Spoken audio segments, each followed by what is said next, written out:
Buenas noches a todos. Iniciamos la clase de este día 28 de septiembre del 2022 de leyes procesales de familia. La última clase habíamos estado hablando sobre el mandato, ¿verdad? Sobre todo antes, ¿verdad? La capacidad para poder ejercer su derecho, capacidad de goce y capacidad de ejercicio, ¿verdad? Estuvimos hablando sobre ello.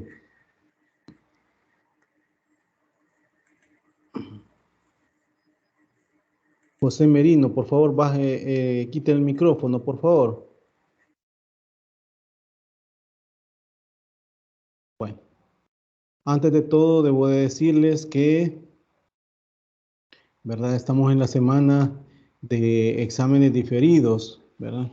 Eh, Todavía no sé si van a haber alumnos diferidos, pero va a ser para la próxima semana. Entiendo que es el lunes próximo quienes se sometan, y entiendo que también para este viernes es la inscripción de los diferidos para quienes no han hecho el examen diferido, ¿verdad?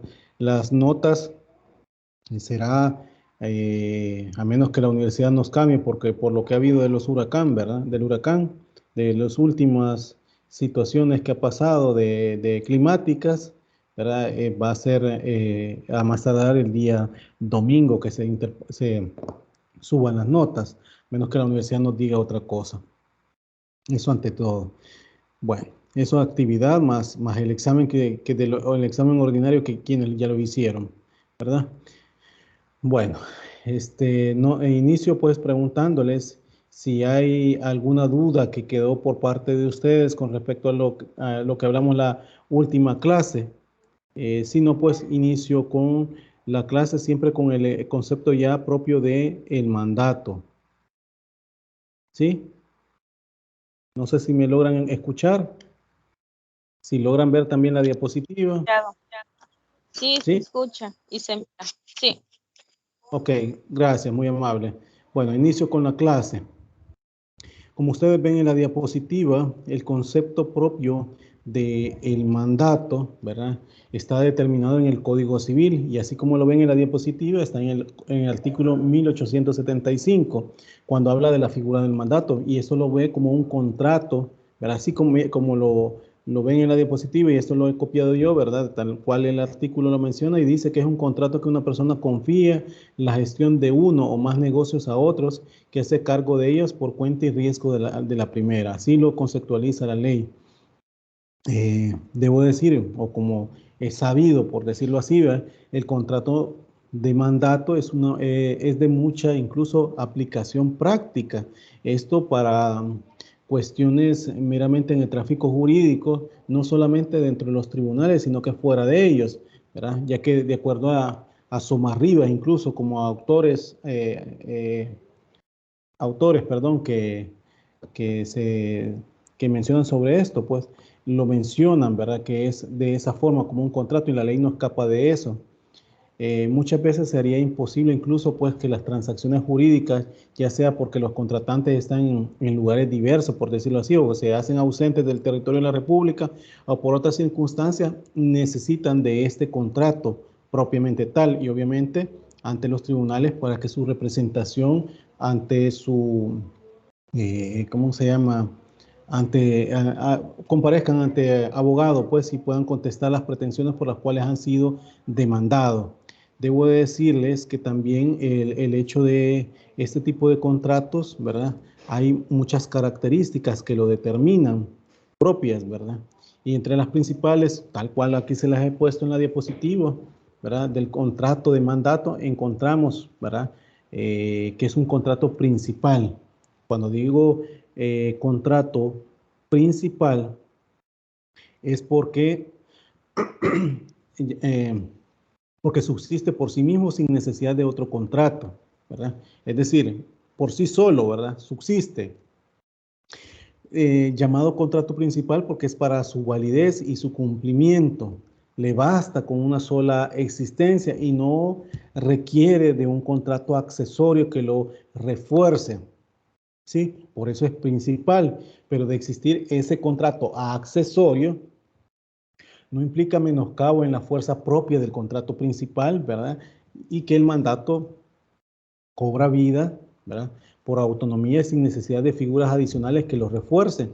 Eso lo establece el artículo 1313 del Código Civil.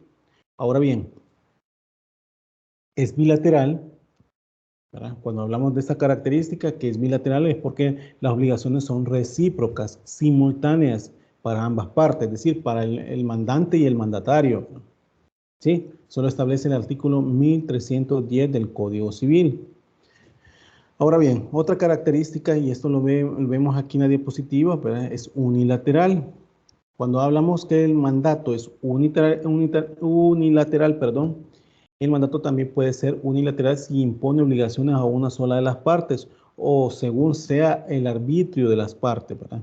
También, ¿verdad?, la doctrina lo ve como unilateral por el hecho que puede ser gratuito y al no ser remunerado una sola de las partes, es la que se obliga. Esto es un contrato unilateral, o sea, yo por mí mismo me estoy obligando, ¿verdad? Y en que se hacen hacer para obligaciones para una sola de las partes, sin que la otra asuma obligaciones alguna o sin que ésta le quede obligada. Eso lo establece siempre el artículo 1310 que les puse para lo bilateral, ¿verdad?, pero también el 1877 siempre del Código Civil. Esa es como una característica. Cuando hablamos de lo oneroso, esto es, ¿verdad?, que en la práctica por regla general el mandato es remunerado, ¿verdad?, al llevar a cabo un negocio que se le ha encargado. Cuando hablamos que es oneroso, cuando por objeto, digamos, la utilidad de ambos contratantes, grabándose para cada uno a beneficio del otro, y si ambos contratantes se benefician o en todo caso reportan utilidad del contrato, este es oneroso. Cuando hablamos oneroso es que realmente sea remunerado, ¿verdad? Eso lo establece el artículo 1877 y 1311 del Código Civil. Me estoy yendo a estos, ¿cómo se llama? Esta disposición legal sustantiva, como es el Código Civil, porque ahí es donde está el contrato de mandato, ¿verdad? Por eso es que lo estoy poniendo y que no escapa, ¿verdad?, para los litigantes cuando deben de legitimar la personería con que actúa, ¿verdad?, ante los tribunales, ¿sí? Esto yo sé que ustedes ya lo vieron de manera, digamos, más profunda en la materia de derecho civil, contratos, ¿verdad?, porque ahí se ven estos tipos de contratos y que aquí se deben de verificar esa situación. Ahora bien, también podemos decir que es gratuito. ¿Cuándo es gratuito? Esto es excepcionalmente, ya que cuando solo tiene por objeto la utilidad de una de las partes, digamos, es gratuito. ¿Por qué? Porque la utilidad que el acto reporta a los contratantes, ¿verdad? Si solo se reporta utilidad a uno de los contratantes, quien nada da a cambio, a quien ningún gravamen le impone el contrato, ¿sí? Entonces el contrato es gratuito o de beneficencia. Eso lo establece el 1877 del Código Civil.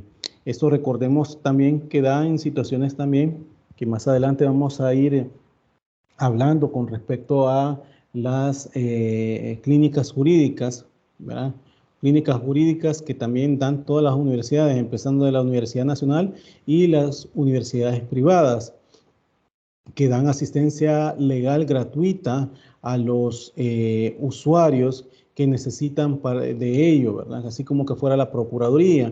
Entonces, en este caso, pues obviamente ahí no se está cobrando para nada, pero una de las partes, la interesada, sea demandante o sea demandada, otorga un poder para que estos abogados pues lo representen, ¿verdad? Otra característica es lo consensual.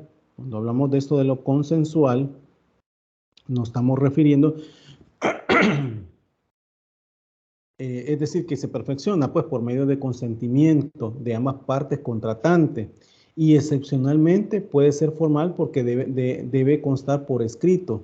¿Verdad? Cuando estamos hablando por escrito, recordemos que también el Código Civil da esa asquiescencia, le dice eso, es decir, que incluso hasta por cartas puede otorgarse el poder, ¿verdad?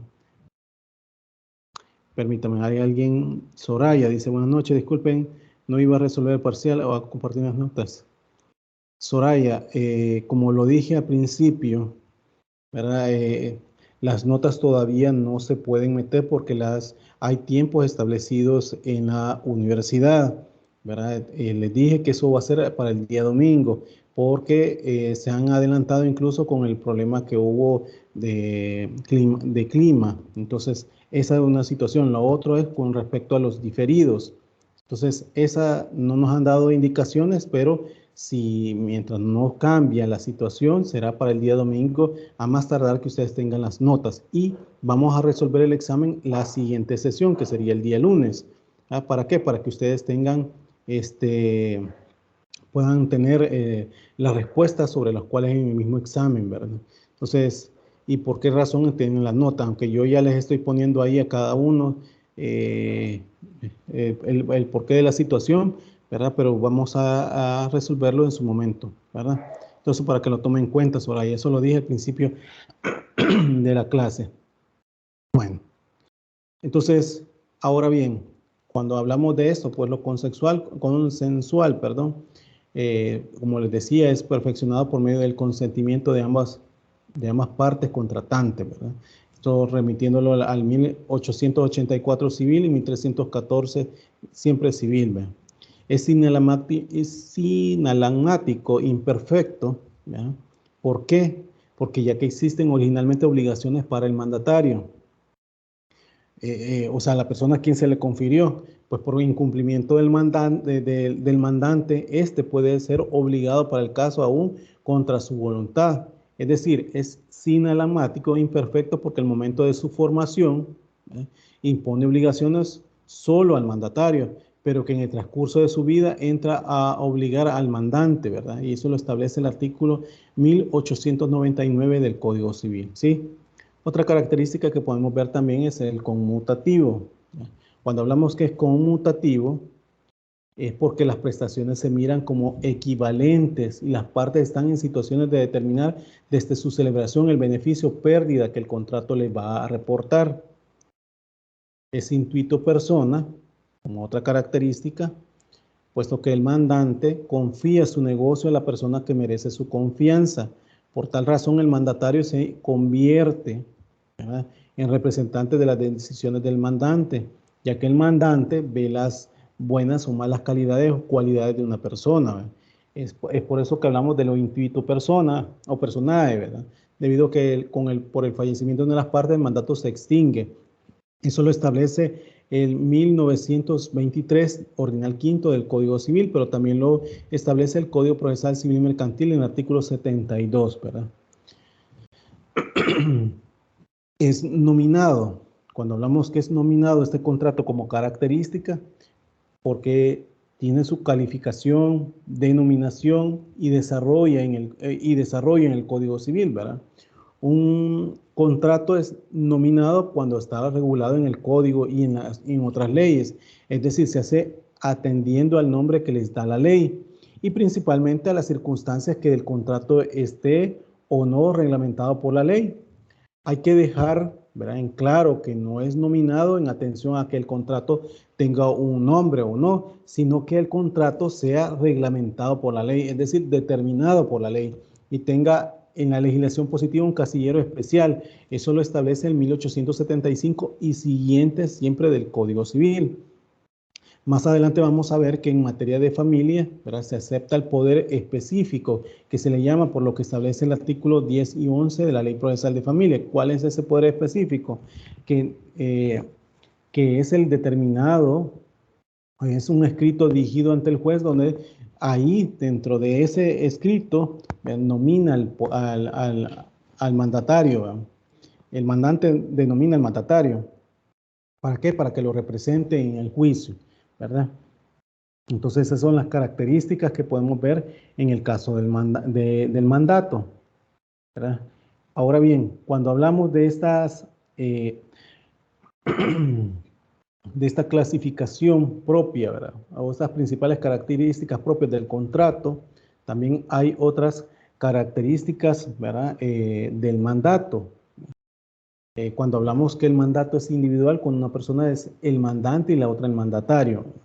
Es decir, ustedes se fijan también que cuando es el otorgamiento del poder no es necesariamente que tenga que comparecer la parte a quien se le otorga el poder, ¿sí? Es únicamente la persona quien lo otorga, quien lo da ante un funcionario específico, que sería ante notario, ¿sí? Ante cónsul, un mandato individual, ¿no? Cuando una persona es el mandante y el otro es mandatario. También podemos decir que en el caso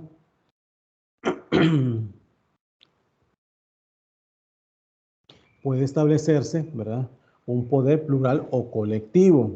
Esto pues porque varias personas pueden otorgar el poder de varias personas a uno, ¿verdad?, o de una a varias, ¿verdad? Eso lo establece el artículo 1886 civil, y esto pues se subclasifica en poder conjunto, ¿verdad?, cuando los apoderados tienen que actuar conjuntamente, y esto, por ejemplo, cuando se otorga poder a dos personas para realizar actos en representación del otro, y eso lo establece en 1930, ¿verdad?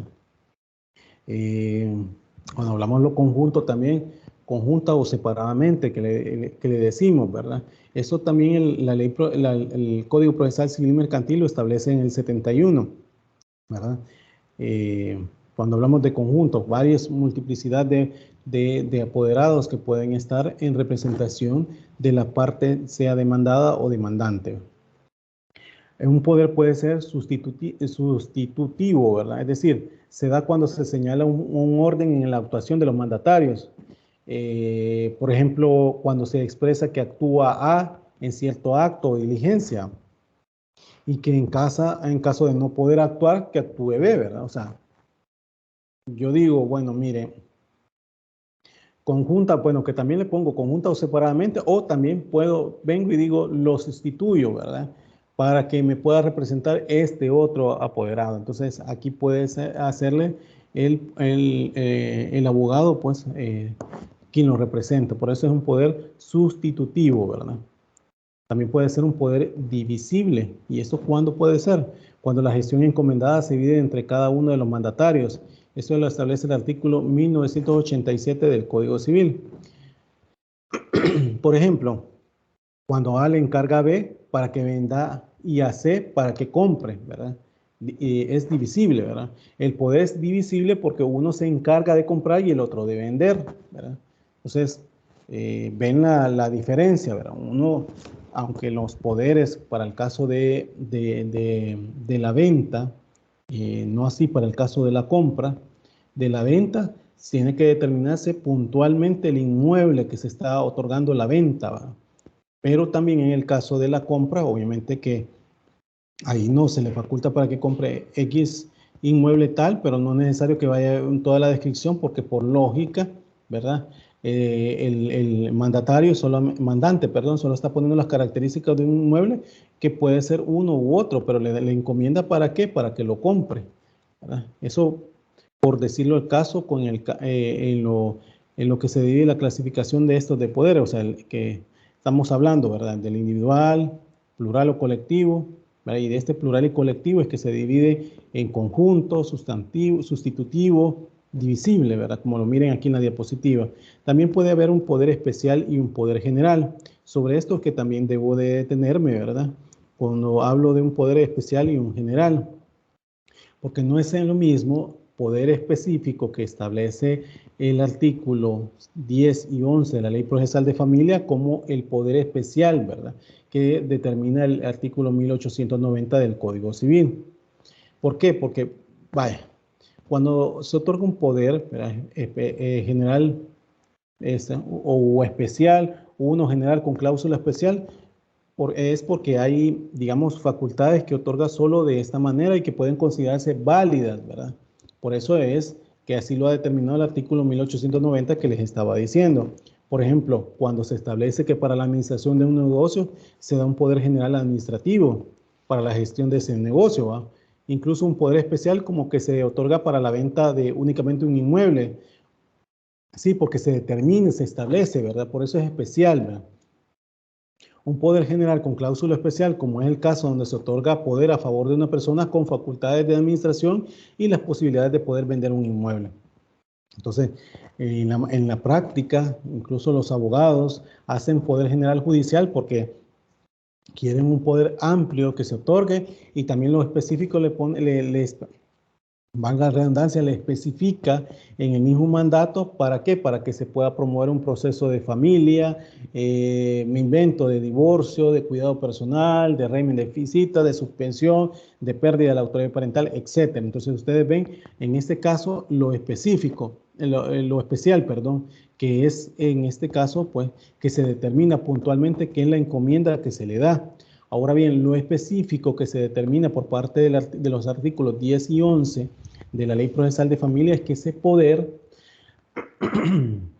se otorga específico porque es para ¿verdad? Una causa específica, ¿verdad? Para un expediente muy especial y solo para eso se usa el poder, más no para otra cuestión, ¿verdad? Es decir, como los poderes que a mí me dan por medio de escritura pública, que lo pueden hacer la encomienda, ya sea para el X proceso o fuera del proceso, ¿verdad? Pero en los escritos poder que van dirigidos al juzgado, no solamente es para eso. Entonces, es por eso lo específico que determina la ley, ¿verdad? Ahora bien, los elementos esenciales del mandato. Para ver los elementos esenciales del mandato, debo de decir, ¿verdad?, que el mandante, ¿verdad?, como elemento especial, es la persona que confiere el cargo, quien, digamos, manda a otra persona la gestión de un negocio. Eso lo establece el 1876 del Código Civil. Eso es el mandante. ¿Quién es el mandatario ahora? Pues ese es el que acepta el cargo, también llamado apoderado o procurador. Eso lo establece también siempre el mismo artículo 1876 del Código Civil, ¿verdad? Eso como elemento esencial del mandato. Ahora bien, podemos decir, y entonces el encargo equivale a la oferta de celebrar el contrato y al cual necesita ser aceptado libremente por la otra parte, de manera que este contrato, ¿verdad?, por la aceptación del mandato, incluso pues nadie está obligado a aceptarlo, ¿verdad? Pero necesita ser aceptado libremente por la otra parte, ¿verdad? Como les digo, y así lo establece el artículo 1879 del Código Civil. Ahora bien, el negocio encargado. Cuando hablamos del negocio encargado, el negocio encargado se confía al mandatario, que ha de ser el interés del mandante, ¿verdad? Eso lo establece el artículo, si no me equivoco, 1880 del Código Civil, y a su vez que sea lícito jurídicamente permitido por las leyes. Obviamente, si yo otorgo un poder a X persona, tiene que ser lícito, ¿verdad? No es aspectos que jamás se van a hacer, ¿verdad? Porque, ¿verdad? Esa encomienda o ese negocio encargado, ¿verdad?, no se va a cumplir. El negocio mismo del que se trata es determinar la índole y fijará, ¿verdad?, los límites incluso del mandato mismo en particular. Eso, de esa forma, se establece, ¿verdad? Ahora bien, para las capacidades del contratante, ¿verdad? Ya habíamos hablado un poco, ¿verdad?, sobre esta capacidad, pero vamos, cuando se habla sobre las obligaciones del Código Civil, en el artículo 1316, en el número 1, ¿verdad?, consagra la capacidad como requisito para que una persona se obligue a otra por un acto o declaración de voluntad. Puede decirse en general que la capacidad de las personas contratantes, ¿verdad?, en el mandato es la misma que se requiere.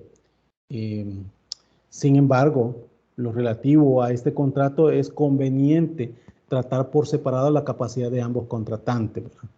Eso, o sea, que ellos puedan hacerlo. Por eso es la capacidad que en este artículo 1316 lo establece.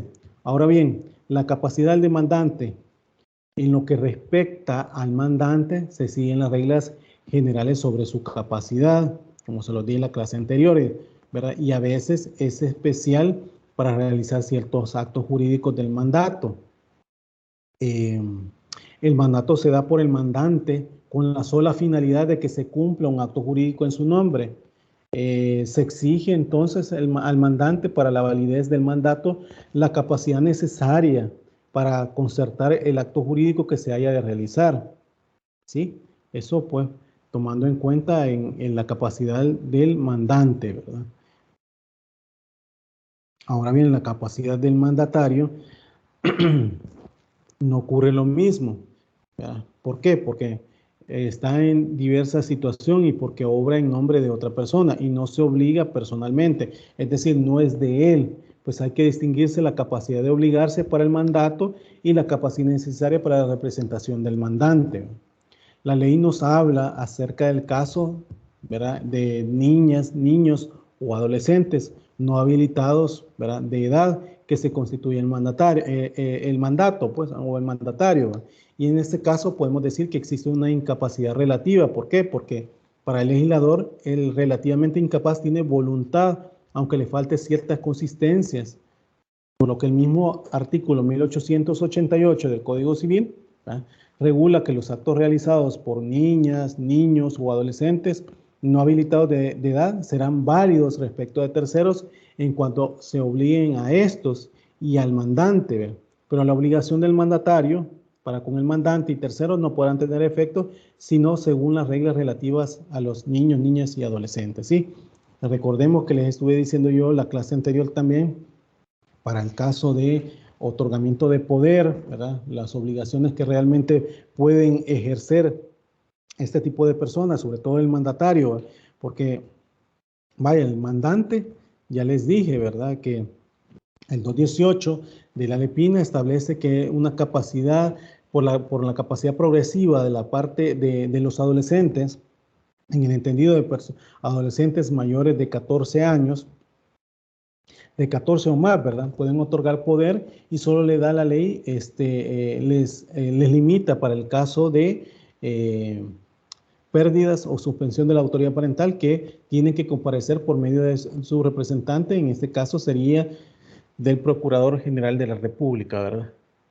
En ese caso, pues puede otorgarlo de esa forma. Si es que un adolescente quisiera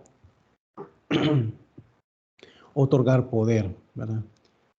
Ahora bien, autores como Alexandra Isomerriba explican los efectos de este caso, incluso pues diciendo que el acto que ejecuta el mandatario es válido y liga al mandante con el tercero, pero en las relaciones del mandatario con el mandante se mira aquel, como lo menciona, como un incapaz, y por lo tanto el mandante solo puede exigirle las prestaciones del mandato en cuanto se hubiera hecho más rico con motivo de este, ¿verdad? Así lo establece Alexandra Isomerriba, ¿verdad?, para poderlo obligar. En materia de familia, incluso hay actos propios que sin necesidad de otorgar poder de un niño, niña, adolescente a su representante judicial puede hacerlo, como el reconocimiento de un hijo o hija, ¿verdad?, que lo establece. Puede hacerlo este reconocimiento sin que mediar un progenitor, su progenitor como representante legal, que pueda, en este caso, pues, otorgar poder para eso, ¿verdad? O sea, o un permiso para estas situaciones. Sí. Ahora bien, obligaciones del mandante y el mandatario, ¿verdad? Cuando hablamos de estas obligaciones, las obligaciones del mandante emanan del contrato mismo o de las circunstancias posteriores, es decir, derivadas de su ejecución. Y estas últimas, en consecuencia, pues pueden o no llevar a existir, siendo esas obligaciones las siguientes, pues, es decir, y de conformidad a nuestra legislación enumeradas en el artículo 1918 1918 del Código Civil, ¿verdad? Es decir, a proveer al mandatario de lo necesario para la ejecución del mandato, y que incluso, pues, de este modo, si encarga al mandatario la realización de una compra, por ejemplo, deberá el mandante proveerle el dinero necesario para pagar el precio, porque, y entonces, ¿cómo lo va a hacer? ¿Verdad? Lo mismo podría pasar en materia de familia, ¿ya?, sobre todo para actos jurídicos que tienen propios, que tienen que establecerlo, por ejemplo, pretensiones que llevan in vivito el daño moral, como por ejemplo la declaratoria judicial de paternidad, que se promueven procesos y que llevan, pues, esto en relación al artículo 2 de la Constitución y 50, 48, 49 y 50 del Código de Familia, que lo establece, es decir, que llevan esa obligación y que a partir de su mandante puede obligarse, ¿verdad? Eso obviamente también para una obligación como propiamente, ¿verdad?, debe de establecerse de esa forma. La falta de provisión de fondos autorizados al mandante para desistir del cargo, ¿verdad? Y eso que incluso pues de conformidad al 1919 del Código Civil. ¿Por qué? Pues este obligado va o está obligado, mejor dicho, a emplear recursos propios para el cumplimiento del cargo, ¿verdad? Por eso que se establece en el artículo 1919 del Código Civil, ¿sí? También podemos decir las obligaciones de indemnizar al mandatario. Tiene el mandante la obligación de procurar que el mandatario quede totalmente indemne de las resultas del desempeño del mandato, es decir, que no tenga responsabilidad más que lo que se le ha puesto, ¿verdad? ¿Sí? Las obligaciones se justifican porque el mandatario obra por cuenta del mandante, ¿verdad? Esa es la justificación. Ahora bien, las obligaciones del mandatario. Cuando hablamos de las obligaciones del mandatario, ¿verdad? El mandatario, al igual que el mandato, adquiere obligaciones normales que emanan del contrato mismo, por lo que tiene la obligación de cumplir el mandato y debe de poner todo su esmero en el cumplimiento, ¿verdad? Hacer todo lo posible, ¿verdad? Para contratar en los mejores condiciones, y es una obligación de medios diferentes, ¿verdad? Para establecerlo. Permítame. Veo que alguien me está escribiendo. Ok. Bueno. Entonces, volviendo a este caso, ¿verdad? Sobre el mandatario pesan dos obligaciones fundamentales y las cuales podemos definirlas, como por ejemplo, en primer lugar, la obligación de cumplir el mandato, aunque el código no lo haya dicho expresamente, es obvio que el mandatario debe cumplir el mandato, llevar a cabo la ejecución del encargo que se le ha confiado, y eso lo establece el artículo 1891 del Código Civil. Como una siguiente podemos decir la obligación de rendir cuentas de su gestión. El artículo 1915, siempre del Código Civil, ¿verdad?, menciona que el mandatario es el obligado a rendir cuentas, ¿verdad? Cuando su administración, en cuanto a su administración, obviamente, ¿verdad? Y eso se justifica debido a que el mandatario no obra por su cuenta, sino que por cuenta del mandante, ¿verdad? Quien debe ser enterado de la forma en que se ha gestionado sus negocios, ¿sí? Ahora bien, ya sea por vencimiento de plazo, por realización del negocio previsto, por muerte del mandante, revocación, etc. El mandatario debe restituir al mandante todo lo que ha percibido en virtud del mandato, igualmente responsable de todo lo que ha dejado de percibir por culpa del mandatario, ¿sí? Esas son responsabilidades más allá que incluso puede, ¿cómo se llama?, gestionar, ¿verdad?, por su administración, y que obviamente hasta en los tribunales pues se deben de establecer. Recordemos que vamos a ver más adelante, sobre todo en la audiencia preliminar, que hay una fase conciliatoria, que ahí pues los abogados pues van a responder sobre todo las obligaciones que realmente hayan adquirido, hayan expuesto a su mandante para poder solventar una situación familiar, ¿verdad? Es decir, por ejemplo, que se haya acordado una cuota alimenticia, ¿verdad?, etcétera. Esa es una situación que puede establecerse, ¿verdad? Si lo dan así un contrato general, ¿verdad?, para establecerlo. Licenciado, disculpe, una Sí, consulta. sí, dígame. Esta obligación segunda, la obligación de rendir cuentas de la gestión del mandato, ¿sobre qué artículo del Código Civil, licenciado, nos basaríamos? De la obligación. ¿Sí? Pues sí, no les estaba estableciendo del 1915, pues, de lo Perdón, que... es que Ajá, no les escuché muy obligación de bien. rendir... Ajá, les había hablado que la obligación de rendir cuenta de su gestión lo establece en el artículo 1915, ¿verdad? Sí. Porque es obligación de rendir cuenta de su administración, y esto se justifica, ¿verdad?, que el mandatario no obra por su propia cuenta, por decirlo al caso. Ahí lo establece en 1915 del Código Civil, ¿verdad? Muchas gracias, licenciado. De nada, ya sabe. Como les decía, todo esto lo regula en el Código Civil, ¿verdad? Nos tenemos que ir a la materia sustantiva en civil, porque ahí lo regula el mandato, ¿verdad? Entonces, por eso que le estoy hablando de estas situaciones. ¿Por qué? Porque toda esta responsabilidad que tenga para el caso de obligaciones que se quieran adquirir y en todo caso en el proceso, les mencionaba incluso también que en la fase conciliatoria, en la audiencia preliminar, que posteriormente vamos a analizar nosotros, vamos a ver que el abogado perfectamente puede, ¿verdad?, en nombre de su mandatario, de su mandante, perdón, responder, obligarlo, pues, sobre, por ejemplo, cuota alimenticia, si estamos hablando de daño moral, ¿verdad? Si se negocia con la contraparte, ahí puede ser y se ejecuta como que fuera la sentencia, dice el artículo 85 de la Ley Procesal de Familia. Entonces, esas son las obligaciones que pueden dar, pero cuando hablo yo de gestión de su gestión, ¿verdad?, eso lo establece el artículo 1915 del Código Civil, ¿sí? Bueno. Las facultades del mandatario. Cuando hablamos de las facultades del mandatario, aquí nos detenemos, ¿verdad? Que es concebido el mandato en términos generales, ¿verdad?, e indefinidos. Se llega pues al problema de saber cuáles son sus atribuciones o facultades que confiere el contrato al mandatario. Porque ustedes si se fijan y si han tenido la oportunidad incluso de poder ver un poder general judicial, ¿verdad?, es bastante amplio cuando se dan de esas situaciones, ¿verdad?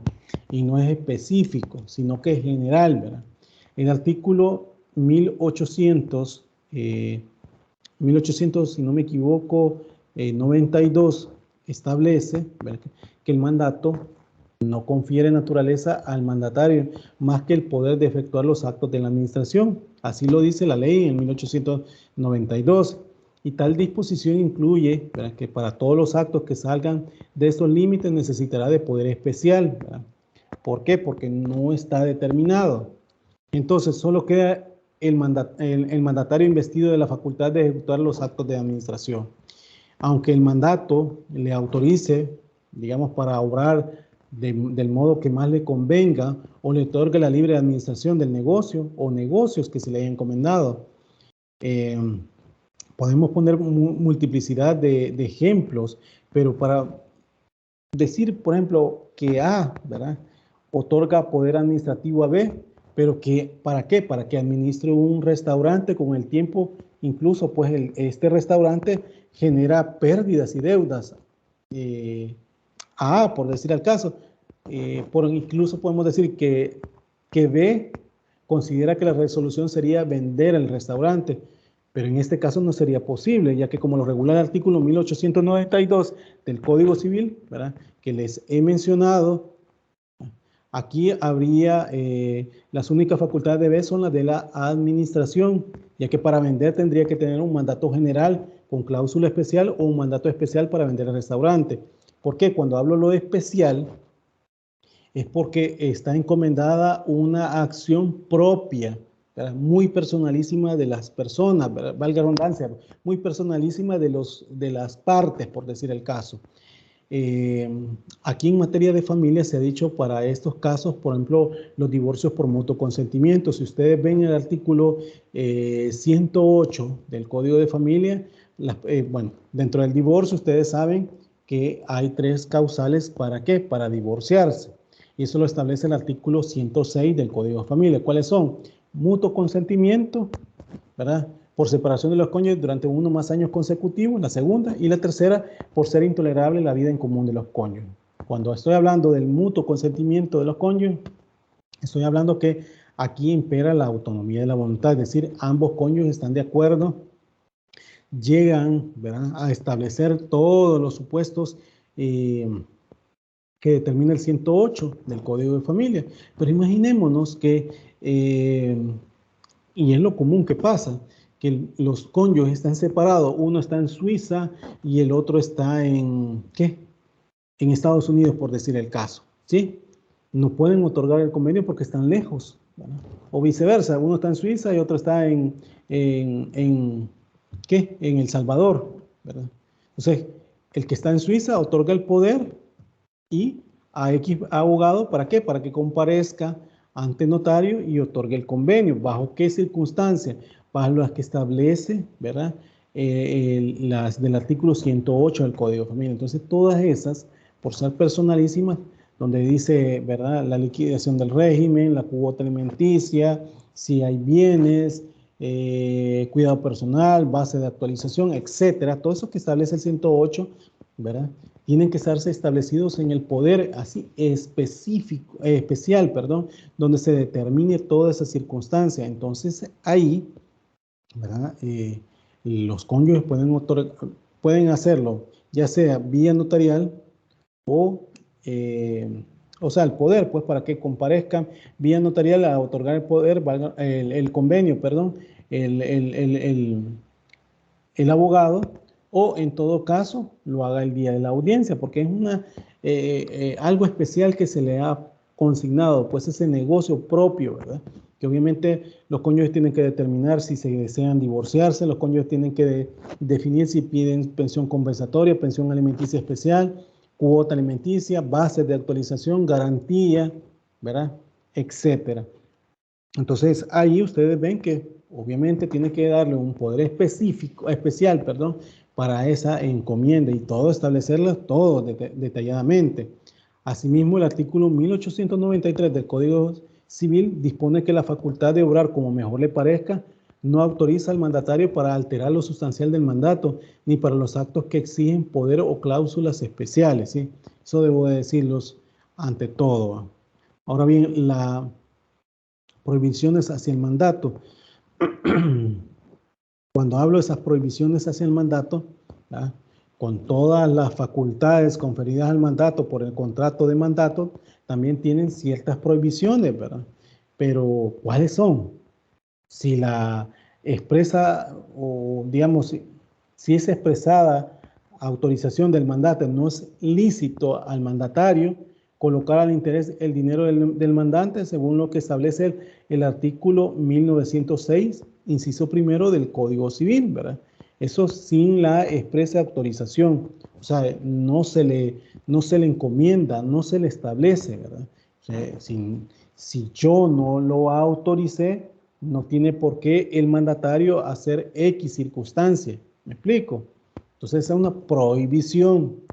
También que se le prohíba comprar para sí lo que el mandante le ha ordenado vender, ¿verdad? Ni vender lo suyo al mandante, lo que se le ha ordenado comprar. Eso lo establece el artículo 1904 del Código Civil. Es decir, que yo le encomiende, por ejemplo, en un divorcio que generalmente, de acuerdo a los regímenes patrimoniales que se hayan sometido, y si los cónyuges llegan a un acuerdo de vender un inmueble, que eso sea repartido de manera equitativa o de manera igual a ambos cónyuges, imaginémonos esa situación y eso no lo haya autorizado yo, entonces en ese caso hay una prohibición, eso lo establece el artículo 1904 del Código Civil, ¿verdad?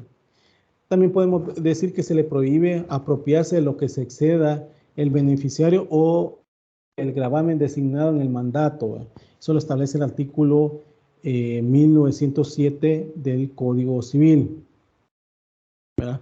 Para que lo tomemos en cuenta, ¿verdad? Debo de decirle que también hay formas de otorgamiento de poder, ¿verdad?, para establecerlo, ¿verdad? Esas formas bueno, ya les he hablado, incluso ¿cómo que se llama?, de poder general judicial, poder general judicial y administrativo, poder general incluso especial, ¿verdad?, que se establece. Esos poderes obviamente se otorgan ante notario, obviamente, bueno, porque es en escritura pública, aunque ya les he establecido que en materia de familia se establece incluso que el mandato, siempre y cuando se pueda establecer ¿cómo que se llama?, en escrito poder, ¿verdad? Ahí se puede determinar, ¿verdad? Pero digamos, en el otorgamiento sería de primera mano, o sea, lo principal es escritura pública, ¿verdad? Y de hecho, si ustedes leen el artículo 10 y 11 de la Ley Procesal de Familia, lo determina de esa forma, ¿verdad? De ¿verdad? ¿Cómo que se llama? De otorgamiento del poder, ¿verdad? Que se establece a partir pues, de la forma como se otorga, ¿verdad? No sé si se comprende hasta acá de lo que estoy hablando, pues, con respecto al tema del mandato. Esto más que todo lo estoy poniendo así como para que tomen en cuenta, ¿verdad? Que hay situaciones que no todo está al libre arbitrio del mandatario, ¿verdad? De poderlo hacer, ¿verdad? O poder determinar, ¿verdad? De lo que puede él ejecutar ante qué, ante los tribunales, ¿verdad? Porque eso lo que para nosotros nos concierne, claro. Yo me he metido con lo sustantivo en materia de civil, ¿verdad? Aunque yo sé que ustedes ya esto ya lo manejan, porque ya pasaron, ya, ya lo vieron, pero aplicado ante los tribunales de familia, esto también es el pan de cada día, ¿verdad? Para establecerse, ¿verdad? Por eso es que ustedes ven, ¿verdad? Los poderes que pueden darse es poder general judicial, poder especial, poder específico, el dirigido, el que les había mencionado también, ¿verdad? Y que ese lo establece tanto el artículo 10 y 11 de la Ley Procesal de Familia, ¿verdad? ¿Para qué? Para otorgarse una encomienda, en este caso, pues al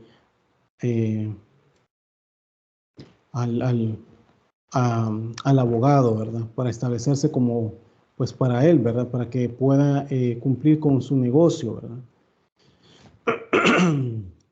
¿Se logra comprender? ¿Me están escuchando? Sí, sí, licenciado, le escuchamos.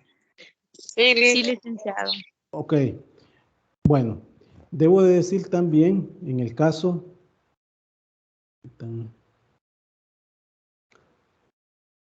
debo decir que en el caso también de los poderes especiales en materia de familia, ¿verdad? El inciso segundo del 11 es claro y específico. Si ustedes incluso le dan esa lectura, que para intervenir en un proceso específico, el poder también podrá otorgarse mediante escrito firmado por la parte dirigido al juez o tribunal. Así lo dice el artículo. Y dice también que dicho escrito podrá presentarse personalmente o con firma legalizada.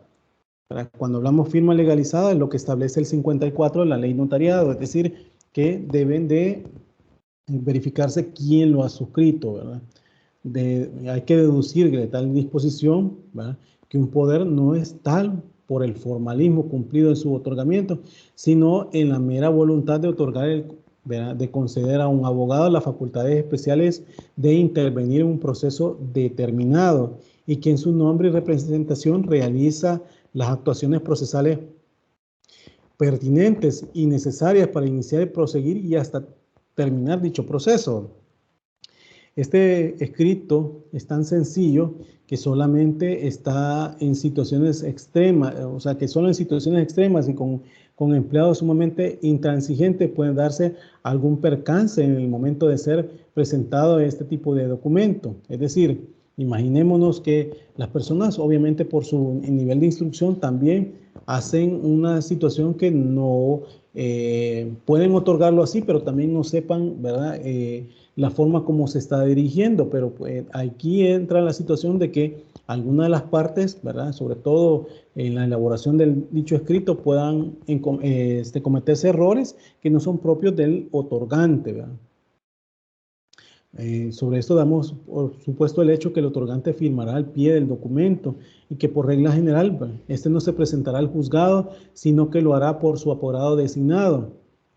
¿Por qué? Porque ya se le autenticó la firma, lo que se le llama auténtica de firma, y en cuyo caso, pues la firma del otorgante debe ir legalizada por notario, y esto de conformidad, como les decía yo, el artículo 54 de la ley procesal la ley de notariado. La ley de notariado habla que para legalizar las firmas que hubiesen sido puestas incluso por cualquier interesado, por otras personas a su ruego, ¿verdad?, sea en correspondencia particular, solicitudes, memoriales y escritos de toda clase o todo documento no comprendidos, ¿verdad? Incluso, ¿verdad? Están determinados en la ley, pues no es necesario levantar actas, dice este mismo artículo 54, y menciona que solo basta que el notario ponga a continuación de la firma, o sea, de ese escrito, ¿verdad? De donde se terminó el escrito, la auténtica, una razón en la que dé fe del conocimiento o identidad del otorgante, conforme incluso a lo que establece el artículo 32, numeral 5 de la ley de notariado, ¿verdad? Esto pues, que se refiere a la autenticidad de la firma o de que haya sido puesta a ruego del interesado. Cuando hablamos a ruego del interesado es que la persona que no pueda firmar, pero tenga que ser legalizada su firma, ¿verdad? Por la que firmó a su ruego, ¿verdad? Es decir, porque puso su huella dactilar. Y ahí es donde dice la ley que se indica en el lugar, fecha que se extiende y será firmada y sellada por el notario cuando el escrito o atestado sea incluso por el propio notario o notaria, ¿verdad? Y esto pues incluso también está ese artículo 54 de la ley de notariado habla que si es la persona otorgante es un notario, basta con el sello junto a su firma para que se tenga auténtico. O sea, es decir, el notario autentica con solo su sello, ¿verdad? De notario, su firma. Esa es la auténtica. Y en todo caso se fijarán y amortizarán, ¿verdad? Que la ley hablaba también de timbres, ¿verdad? Pero esto ya ha sido incluso hasta reformado, ¿verdad? Entonces, por ende es lo que se establece. Hay situaciones incluso que, para quedar claros en ese punto, ¿verdad? El notario da fe de los conceptos vertidos en el documento, limitándose incluso a verificar que la firma es auténtica y ha sido escrita de su puño y letra del interesado. Es más, ni siquiera es un compareciente, ya que no comparece ante el notario, ¿verdad? Porque si ustedes han tenido esa oportunidad de ver esa auténtica, el notario no lo pone ante mí, comparece, ¿verdad? Así como lo pone en la escritura. Ante mí comparece fulano de tal, de generales tal, no. Simplemente el notario dice, doy fe que la auténtica que se lee, que la firma que calza el presente escrito o el anterior escrito y que se lee tal, es auténtica por haber sido escrita de su puño y letra a mi presencia, se pone la leyenda por el señor tal, de tantos años, señor o señora tal, de tantos años, del domicilio tal, con documento a quien conozco, identifico, ¿verdad? Y con documento tal, ¿verdad? Porque eso lo dice el 32, ordinal quinto, siempre la ley de notariado. El problema aquí, ¿verdad? Surgirá cuando el otorgante carezca de documento único de identidad, ¿verdad? O sea, documento con quien se identifique, porque recordemos que una persona se identifica no necesariamente con el documento único de identidad, sino que también por medio de el pasaporte ordinario salvadoreño, ¿verdad? Bueno, indistintamente qué tipo de pasaporte, porque recordemos que aquí hay pasaporte ordinario salvadoreño, pasaporte oficial, pasaporte diplomático, ¿verdad? Etcétera. Pero con esos documentos se puede identificar, ¿verdad? Porque incluso ese artículo 32, numeral quinto de la ley de notariado, da esa posibilidad. Y entonces ahí en un acta notarial o escritura pública no hay ninguna dificultad, pues en este caso comparecen por medio de testigos, quienes exigirán incluso sus respectivos documentos de identidad. Pero cuando nos presentamos el dilema, ¿verdad? De si la persona que dirige el escrito, ¿verdad? ¿Cuándo va a poner, ¿verdad? A ruego, ¿verdad? Entonces, puede otorgar el poder especial, según lo dispuesto en el artículo 11, inciso segundo de la Ley Procesal de Familia, cuando menciona que una persona no puede firmar, sino que simplemente pone su huella dactilar y que alguien no tenga incluso, pues, documento de identidad, ¿verdad? En los juzgados de familia tienen el criterio que los testigos deben firmar juntamente con el notario, es decir, luego de la razón, ¿verdad? Es decir, por ejemplo, cuando firman a ruego, la generalidad es que pone la huella dactilar y posteriormente firma y después se le pone la razoncita, ¿verdad? Pero hay algunos que dicen ahí y en la parte después de esa razón que se debe establecer, ¿verdad? Que firme con el notario, ¿verdad? La respuesta en que en este, digamos, o disque, ¿verdad? Pues que ellos puedan comparecer, pues, porque es ante notario, que el notario ahí viene y los hace comparecer y ¿cómo que se llama? Y los identifica, ¿verdad?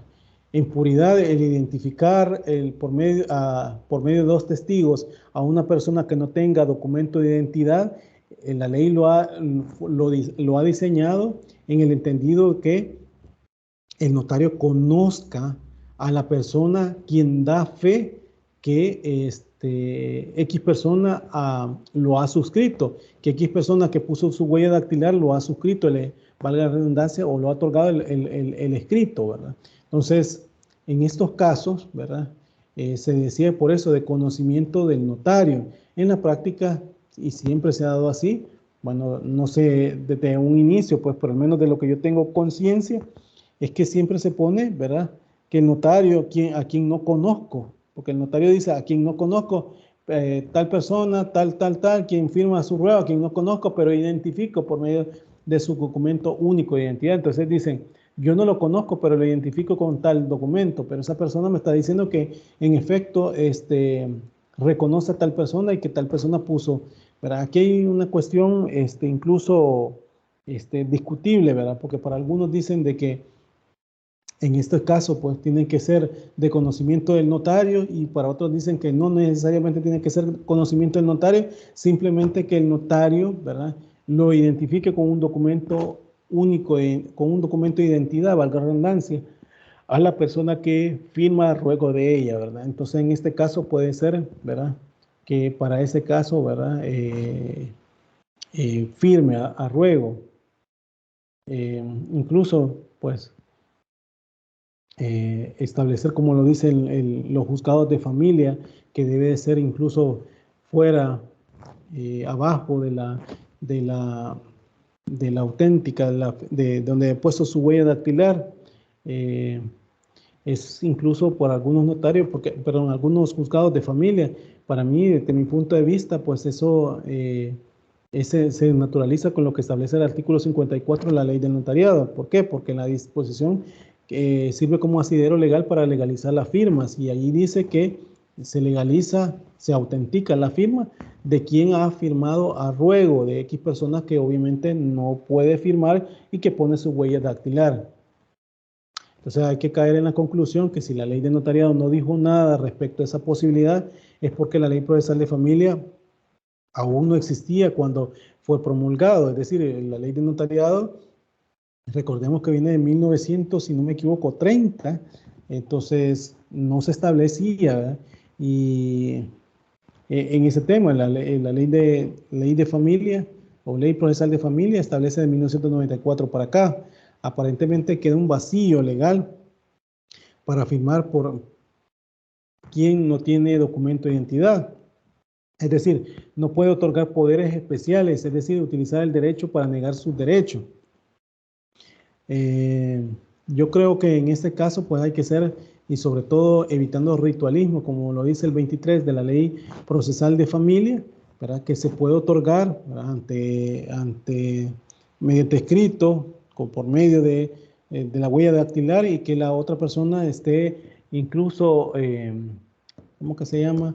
Firmando a ruego, pero obviamente firma a ruego después de donde pone la huella dactilar la persona otorgante, ¿verdad? Entonces, ¿por qué? Porque esa persona otorgante, ¿verdad?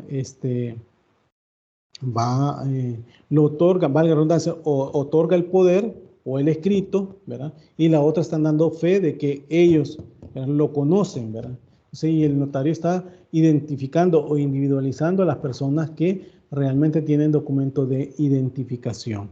Sí, se logra entender sobre este tema, sobre ¿cómo que se llama? De los poderes específicos. ¿Se logra entender? Sí, licenciado, pero tengo una consulta. Dígame.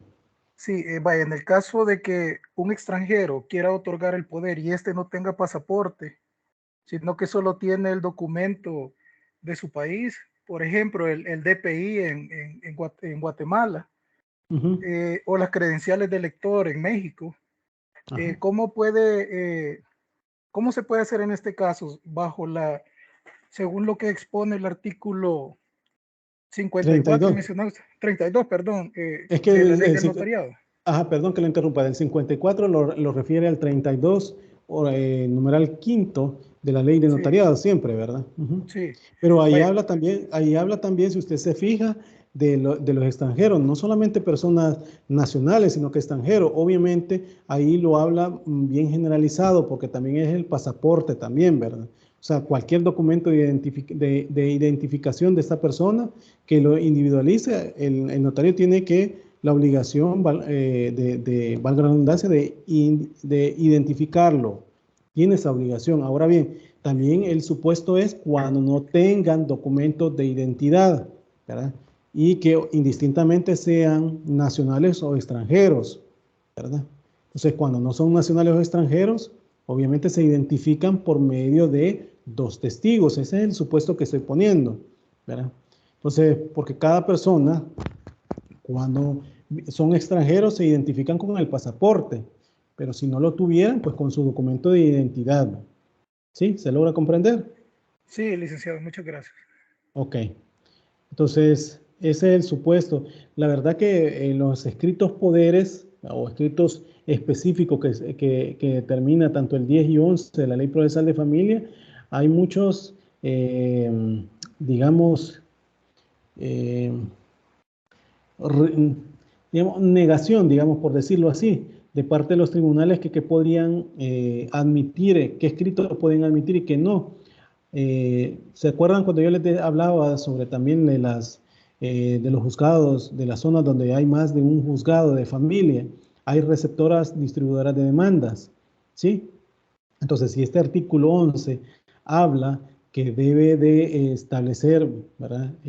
Un escrito dirigido ante el juez, pero cuando no se tenga certeza qué juez va a caer, ¿verdad? Porque en San Salvador se pone la receptora y la receptora determina qué juzgado. No le podemos poner, me invento, juzgado segundo de familia de San Salvador, porque la receptora puede ser que lo mande al cuarto, al cuarto, al primero o al tercero, me explico. Entonces, hay algunos que han dicho, bueno, miren, en esos casos hay que temperar, es decir, el requisito también, aunque lo establece a qué juzgado, pero en este caso la receptora, y se debe entender, ¿verdad?, que va a ser al juzgado a quien se denomina, a quien se presenta la demanda, ¿verdad?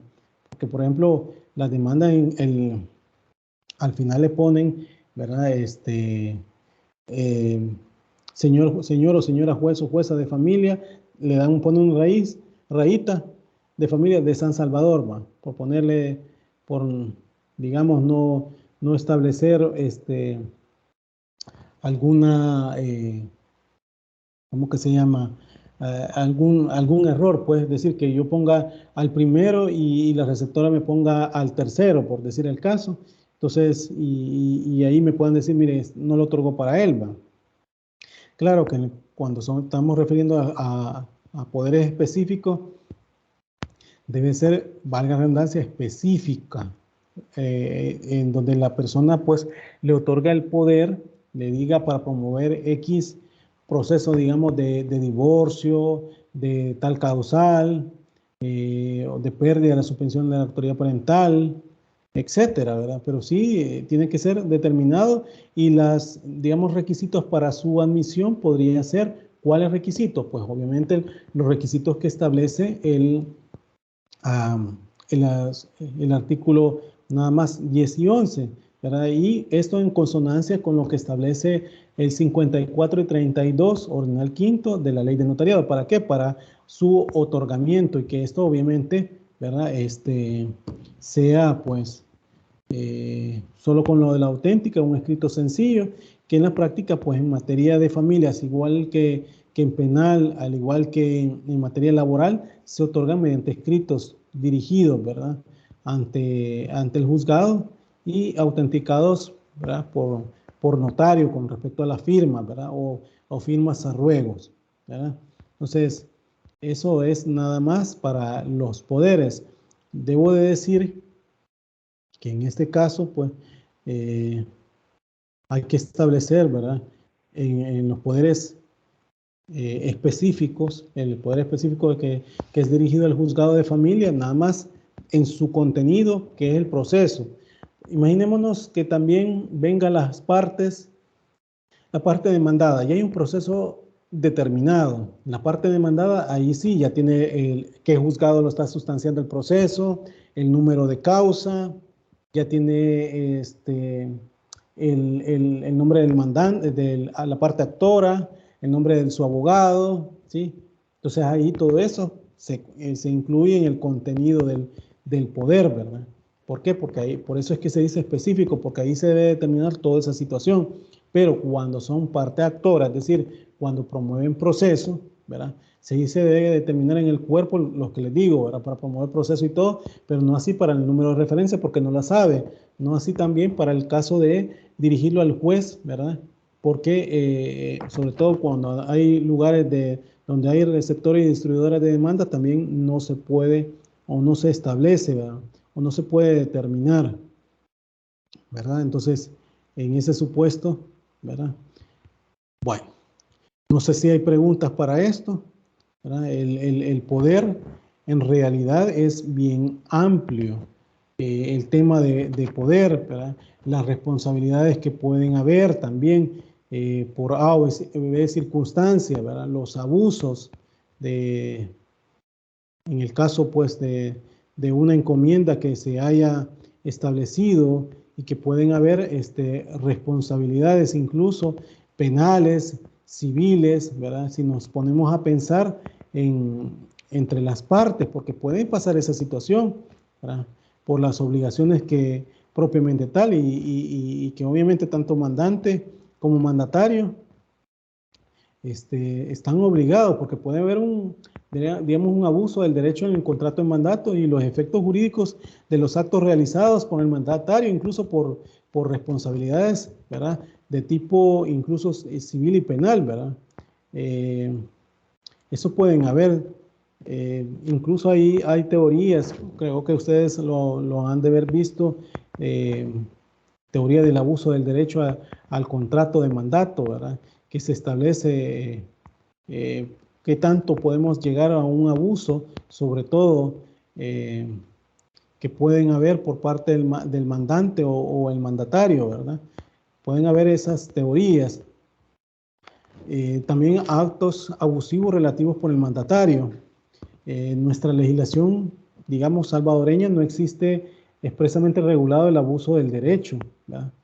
Y se puede decir incluso que la retoma cuando menos tácitamente al incluir disposiciones que limitan el cometimiento de actos abusivos, ¿verdad? En este caso, pues en particular, puedo decir, pues los actos abusivos realizados por el mandatario son todos aquellos que contrarían lo estipulado, ¿verdad? En lo determinado en el Código Civil. Por ejemplo, en el artículo que hemos mencionado, como en el 1892 del Civil, ustedes, bueno, que hemos hablado esta noche, señale cuáles son los actos de administración que se le confieren al mandatario, perdón, y los cuales son de acuerdo a ese artículo. Por ejemplo, menciona ese artículo, pagar las deudas y cobrar los créditos del mandante, perteneciendo uno u otros al giro administrativo ordinario. Así lo dice ese 1892. También dice perseguir en juicio a los deudores, ¿verdad? Eso también le da otra facultad, ¿verdad? Que intentar las acciones posesorias e interrumpir prescripciones en lo tocante a dicho giro, ¿verdad? También el contratar las reparaciones de las cosas que administra y comprar, ¿verdad? Los materiales necesarios para el cultivo o beneficio de la tierra, minas, fábricas u otros objetos de industria que se le hayan encomendado. Eso lo establece el 1892 que le menciono del civil, ¿verdad? Da esa posibilidad. Asimismo, podemos ver en otras atribuciones como el artículo 1902, siempre del Código Civil, que expresa otras facultades del mandatario, como son la de vender, hipotecar o constituir cualquier derecho real o personal de inmueble, por la cual incluso se puede constituir poder especial o general con cláusula especial, en lo que incluso pues determine el inmueble o muebles que sean, ¿verdad? objeto del contrato y se autoriza al mandatario para realizar el precio o cantidades de dinero procedentes de estos actos. En materia de familia, incluso sobre tutelas, vamos a ir viendo, ¿verdad? Que me imagino que también ustedes en materia de familia lo vieron en la materia sustantiva, que incluso para discernir el cargo es necesario poner, ¿verdad? En este caso, pues, garantías, y para eso, para constituir esa garantía, obviamente también es al mandatario, ¿verdad? Hay que darle la facultad. Entonces este artículo 1902 del Código Civil lo establece, ¿verdad? También podemos ver, ¿verdad? Que el Código Civil también regula una serie de prohibiciones al mandatario en cuanto al cumplimiento del mandato, y las cuales están comprendidas, ¿verdad? En diversidad de artículos. Por ejemplo, el 1904 del Civil menciona que no podrá el mandatario por sí ni por interpósita persona comprar las cosas que el mandante le ha ordenado vender, ni vender en lo suyo al mandante, ¿verdad? Eso se lo mencioné cuando estamos hablando de esto del mandatario, ¿verdad? Entonces hay una prohibición, ¿verdad? Que se puede establecer. También el artículo 1905 del Código Civil, el encargado de tomar dinero prestado podrá incluso prestarle el mismo interés designado por el mandante, dice, o a falta de esta designación al interés legal. Menciona de los intereses sobre todo para cuestiones de mutuo, préstamo, ¿verdad? Pero facultado para colocar dinero a interés que no podrá tomar prestado para sí ni por aprobación del mandante. Entonces, si ustedes ven, ese artículo lo determina de esa forma, ¿verdad? Ese artículo 1905, y así podemos ir poniendo más. Por ejemplo, un acto abusivo que también podemos establecer, ¿verdad? Es que la acción realizada por el mandatario no ha sido con aprobación del mandante, ¿verdad? Eso, como por ejemplo en 1906, inciso primero del Código Civil, menciona que no podrá el mandatario colocar al interés dinero del mandante sin su expresa autorización, ¿verdad? Eso para que ustedes puedan tomarlo, ¿verdad? Ahora bien, debo decir ante todo que la postulación, ¿verdad? Ya yéndonos propio a lo que la ley procesal de familia habla, ¿verdad? Y sobre todo el sistema procesal salvadoreño, que menciona que la postulación da dos funciones distintas. Una es incluso para la representación judicial de las partes dentro del juicio, el modo de dirigirse y actuar ante los tribunales, pues, y la defensa jurídica de estas. Que esta defensa jurídica de estas es la elección de la estrategia más adecuada para sostener la pretensión de fondo favorable a los intereses y la exposición de dicho planteamiento por las vías escritas u orales, porque recordemos que en materia de familia, ¿verdad? No solamente es cuestiones escritas, también son orales en las audiencias. Entonces hay que separar una, ¿verdad? En esta postulación de dos funciones, la de representación judicial de las partes dentro del juicio, ¿verdad? El modo de dirigirse y actuar ante los tribunales, obviamente el modo de dirigirse ante el poder, ¿verdad? Y la defensa jurídica de esta es la elección de la estrategia más adecuada, ¿verdad? Para la de la pretensión. En otros sistemas como el español, ¿verdad? Como ambas funciones se hallan separadas incluso, de modo que la representación judicial la asume un profesional que es el procurador, organizado a sus miembros en colegios propios y dotados de sus estatutos, y cuya incluso única función es esa, mientras la defensa jurídica se confía a su vez a los abogados, ¿verdad? Pero esto es en España, no aquí en El Salvador, ¿verdad? Que no presentan escritos, incluso pues tarea de procurador, aunque sí lo redactan y son quienes incluso intervienen oralmente en las vistas programadas, ¿verdad? En el Código Procesal Civil y Mercantil identifica ambas funciones. Cuando estamos hablando de ambas funciones, estamos hablando, ¿verdad?, de la representación judicial de las partes, ¿verdad?, y la defensa jurídica.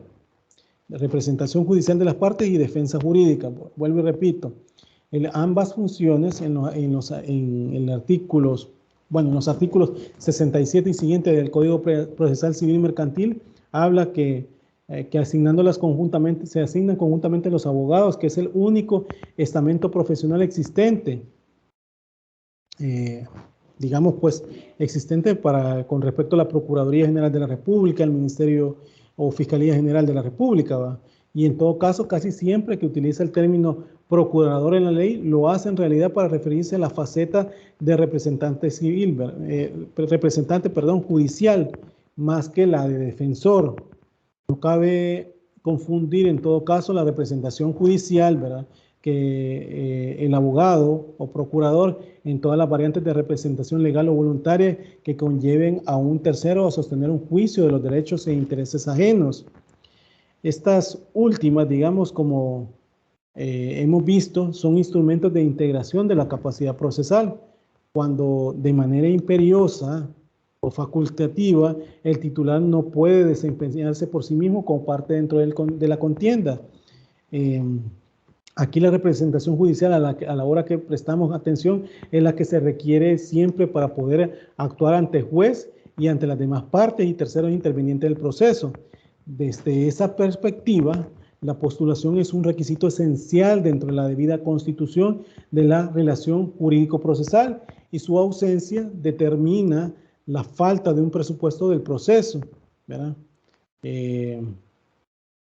Pues en ello va condicionada la efectiva defensa en juicio, que la ley pues no permite se desarrolle un régimen de autodefensa de los individuos, salvo que alguno de ellos sea abogado y deseara ejercitar su propia defensa y representación. Recordemos que eso sí se puede hacer indistintamente que el 67 lo inhibe para si es un empleado público, pero para representarse propiamente sí lo puede hacer. O sea, si yo soy empleado público y yo me quiero representar propiamente, o sea, yo lo puedo hacer porque yo soy abogado, ¿verdad? A tal efecto, el artículo incluso 67 del Código Procesal Civil y Mercantil establece que la postulación será, ¿verdad?, preceptiva y recaerá en un abogado de la República. Así lo dice el 67, sin cuyo concurso no se le dará trámite al proceso y previniendo, obviamente, 5 supuestos de sujetos excluidos de esa función. Si ustedes ven de esos 5, los 2 primeros con carácter absoluto y los 3 siguientes sometidos a las posibles excepciones, ¿verdad? Como situación especial en aquellas personas que no dispongan de recursos suficientes para litigar y se les reconozca en juicio dicho beneficio, serán defendidas gratuitamente por las agentes de la Procuraduría General de la República. Bueno, ahora defensores públicos de familia, aparte de la excepción para constituir aquellos depósitos y consignaciones que pueda establecer la ley. Esto lo establece el artículo 75 del Código Procesal Civil y Mercantil. Ahora bien, las formas de acreditar el poder, como les dije, ¿verdad?, y como los hemos establecido, ¿verdad?, es incluso, ¿verdad?, por medio de poder general, ¿verdad? Cuando hablo del poder general, ¿verdad?, debo de decirles también, reiterando, que el artículo 68 del Código Procesal Civil y Mercantil habla que el poder en el que ha de contenerse el mandato en representación y defensa del procurador, ¿verdad?, sea abogado, ¿verdad?, y constatará en una escritura pública constituida ante notario, ¿verdad? Esa es la premisa que también lo establece tanto el artículos 10 y 11 de la Ley Procesal de Familia. Los artículos 129 a 131 también requieren la comparecencia personal de la parte ante el órgano judicial, otorgando verbalmente su voluntad. Esto cuando se trata de la suscripción de mecanismos de autocomposición de la lite ya iniciada, ¿verdad? Es decir, por ejemplo, para todas las causales que establece el 69, inciso segundo, de la renuncia, desistimiento, allanamiento, que son cláusulas especiales que se debe darle para que pueda allanarse, por ejemplo, desistir de las causas, ¿verdad? En estos casos el poder puede ser general con cláusula especial. ¿Por qué? Porque se refiere, como hemos visto, a las facultades concretas que han de aparecer expresamente determinadas en la escritura pública o en todo caso en escrito poder, como les dije también, que se ha aceptado en materia de familia y que caben 2 tipos de representación, el poder general y el especial, en escritura pública, claro. En escrito poder, obviamente allí son específicas. En el caso del poder general, implica que la escritura solo se hace alusión a las facultades y actos comunes de todo el proceso. Eso lo dice el 69 del Código Procesal Civil y Mercantil, pero sin abarcar precisamente aquellos que por imperativo del propio Código Procesal Civil Mercantil, ¿verdad?, exigen poder especial, y eso lo exige una mención enunciativa expresa de las facultades que se otorga siempre en ese mismo artículo, pero en el inciso segundo, ¿verdad?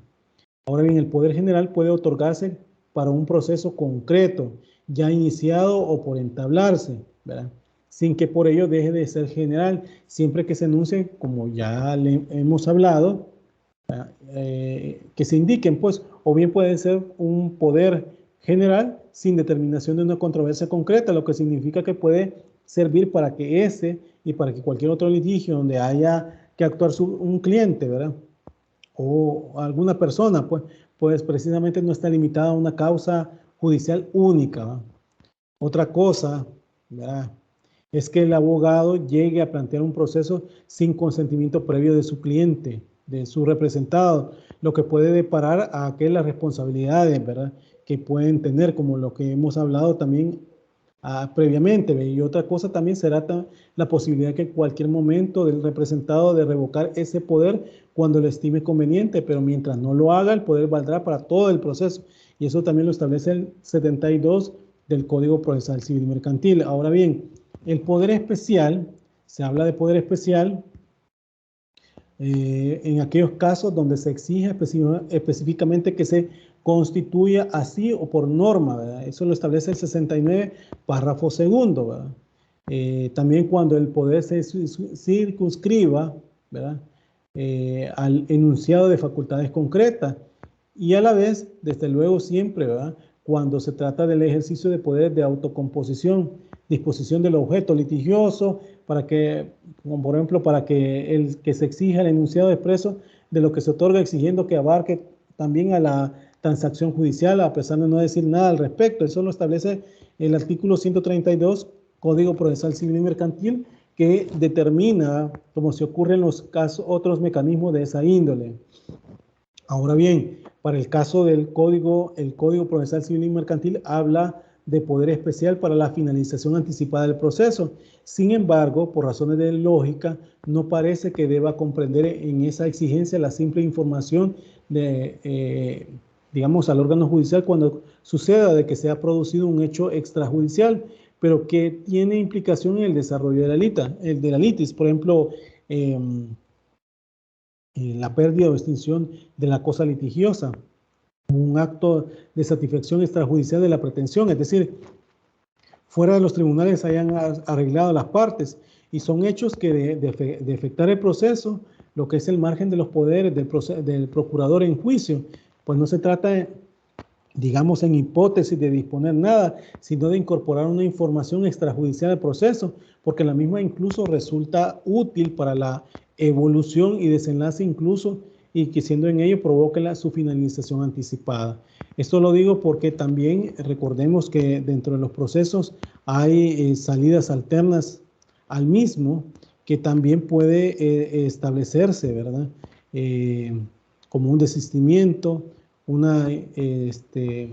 desistimiento de la causa, del proceso, de la pretensión, ¿verdad?, un allanamiento que acorta el procedimiento establecido por la ley y que obviamente se tiene que dictar ya sea una resolución o una sentencia específica.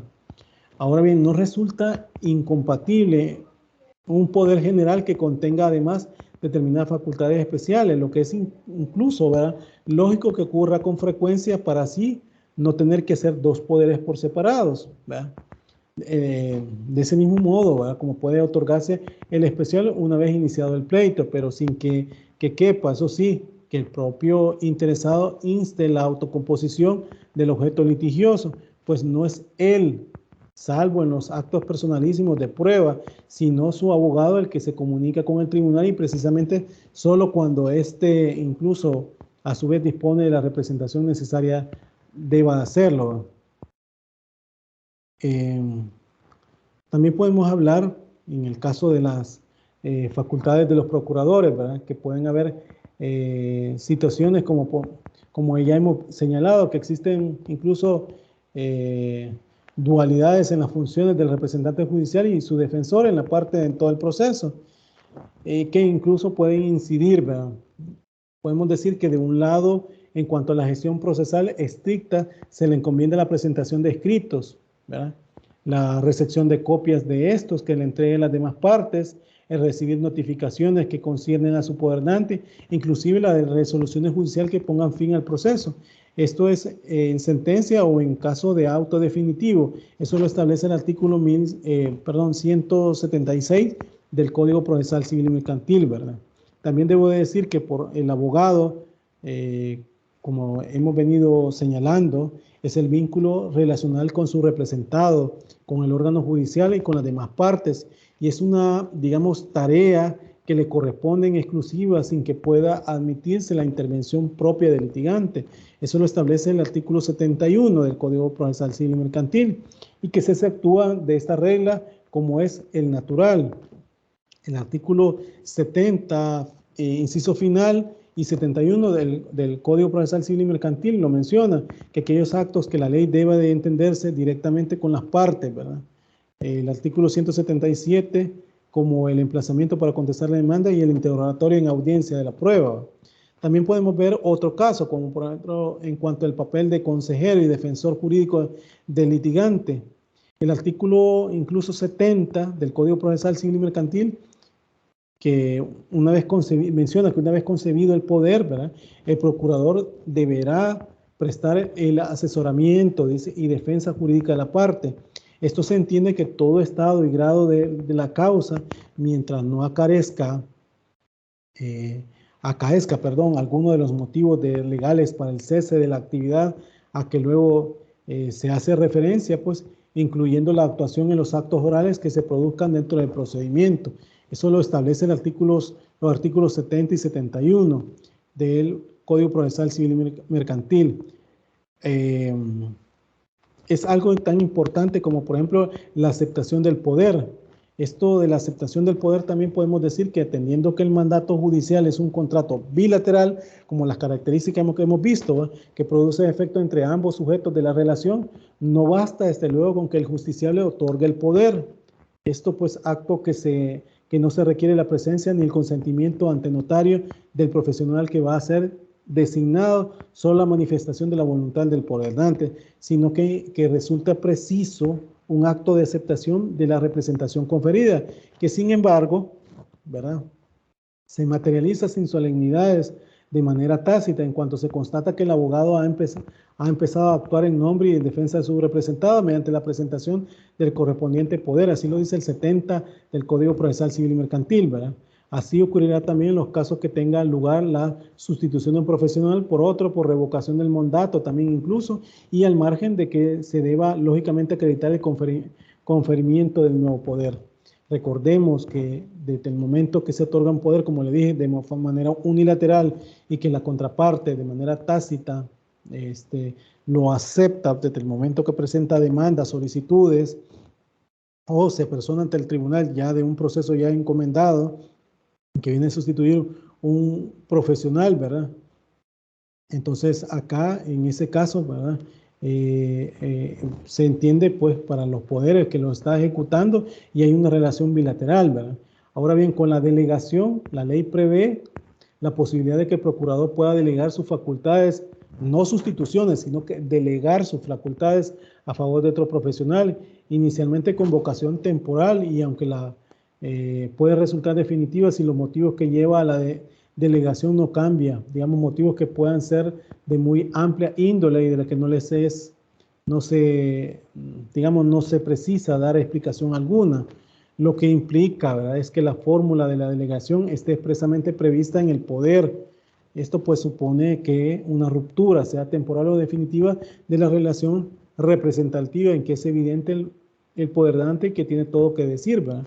La delegación podrá incluir o no el nombre del procurador delegado y en todo caso, si no es así y el nuevo profesional no satisface los requerimientos del cliente, nada impedirá, ¿verdad?, a la revocación del poder que le será entonces con efecto tanto para el procurador original como para el que asumió la delegación, ¿verdad? Eso para la revocación.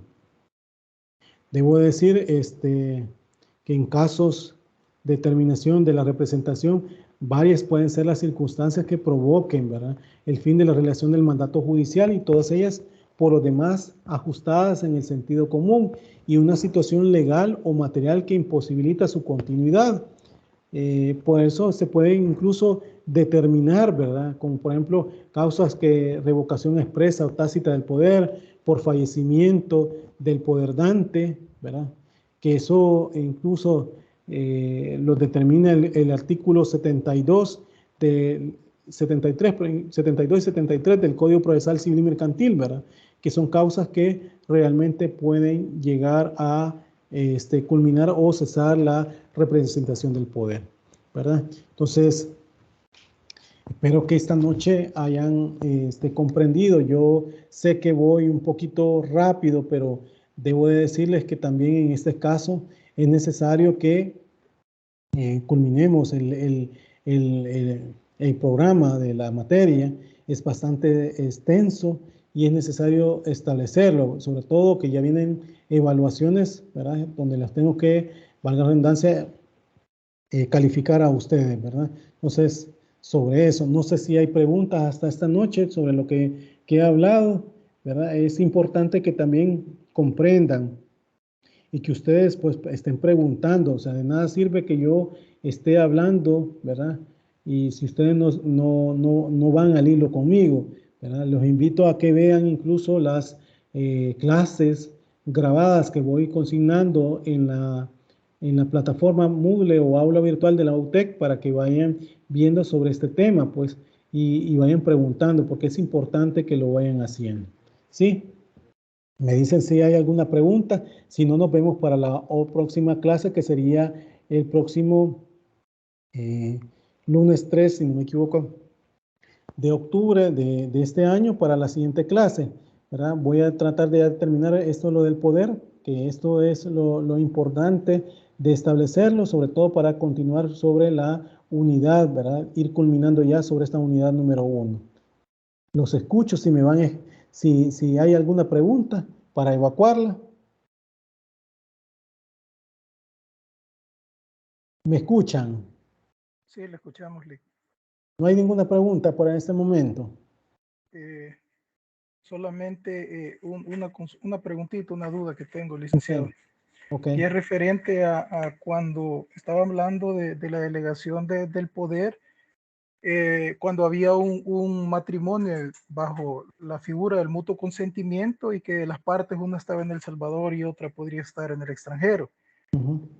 Para poder determinar o para ver todas las peticiones que hacen las partes, la pregunta mía es esta: ¿tiene que estar detallado a exactitud, licenciado? Bien detallado las pretensiones en el mutuo para que no vaya a haber algún, ¿cómo le llaman? Algún abuso por parte del abogado. Vaya, mire, ¿usted está hablando de la delegación o está hablando del poder o del poder que se otorga para, valga la redundancia, otorgar el convenio de divorcio? Sí, es el poder, pero como dentro del poder va la delegación, ¿verdad, licenciado? Va lo que se estipula, ¿verdad? Vaya, entonces, sí, lo que está, es que una cosa, lo que yo estaba hablando de la delegación o sustitución, porque esas son otras cosas para el ejercicio del mandatario, perdón, que en este caso es la representación del abogado. Ahora Sí. bien, cuando usted está hablando de el otorgamiento del poder, ¿para qué? Para que también se otorgue el convenio por parte no del cónyuge, sino que de su apoderado. Eso lo puede hacer, pero claro, por medio de jurisprudencia emanada por las cámaras de familia y ahora por la Cámara Lepina, se ha establecido que los mutuos consentimientos, cuando son mutuos consentimientos, deben de otorgarse si uno de los cónyuges no se encuentra en el país, por decir el caso, ¿verdad? O estando en el país no puede comparecer en el lugar donde se va a otorgar con su otro cónyuge, puede otorgar un poder, ¿verdad? Específico, claro, que un poder donde se determine puntualmente todas las cláusulas que establece el 108 del Código de Familia, ¿verdad? Porque ahí establece el deseo de divorciarse, si hay bienes, hay que poner las bases de liquidación, si necesita pensión compensatoria, pensión alimenticia especial. El abuso que estaba hablando yo puede ser ahí en el caso que se omita por parte mandatario de establecer pensión compensatoria, pensión alimenticia especial, si uno de los cónyuges lo quería hacer. Entonces, en ese caso, por eso es que se pide que deben de establecerse de manera puntual, por ser personalísimas, todas esas cláusulas. O sea, aunque se otorga el poder, se determina toda esa cláusula, cómo es que quiere el cónyuge que sean determinadas en el convenio de divorcio. ¿Me explico? O sea, ahí se determina. Sí, sí, licenciado, gracias. O sea que tiene que ir detallada tácitamente, ¿verdad? Todo, así es. No tácito, sino que todo expreso. Ahí, todo en el poder, ¿verdad? Todo lo como él quiere establecerlo. Y que obviamente eso se van a remitir al convenio de divorcio establecido por el otro cónyuge, que va a comparecer junto con el apoderado del otro, ¿verdad? O sea, los dos cónyuges, pero uno con apoderado. ¿Sí? Sí, muchas gracias, licenciado. Ok. Bueno, pues si no hay más preguntas, nos quedamos hasta aquí. Nos vemos en la próxima clase. Que tengan un buen fin de semana y nos vemos en la próxima clase. Buenas noches. Gracias, buenas noches, Ley. Buenas noches.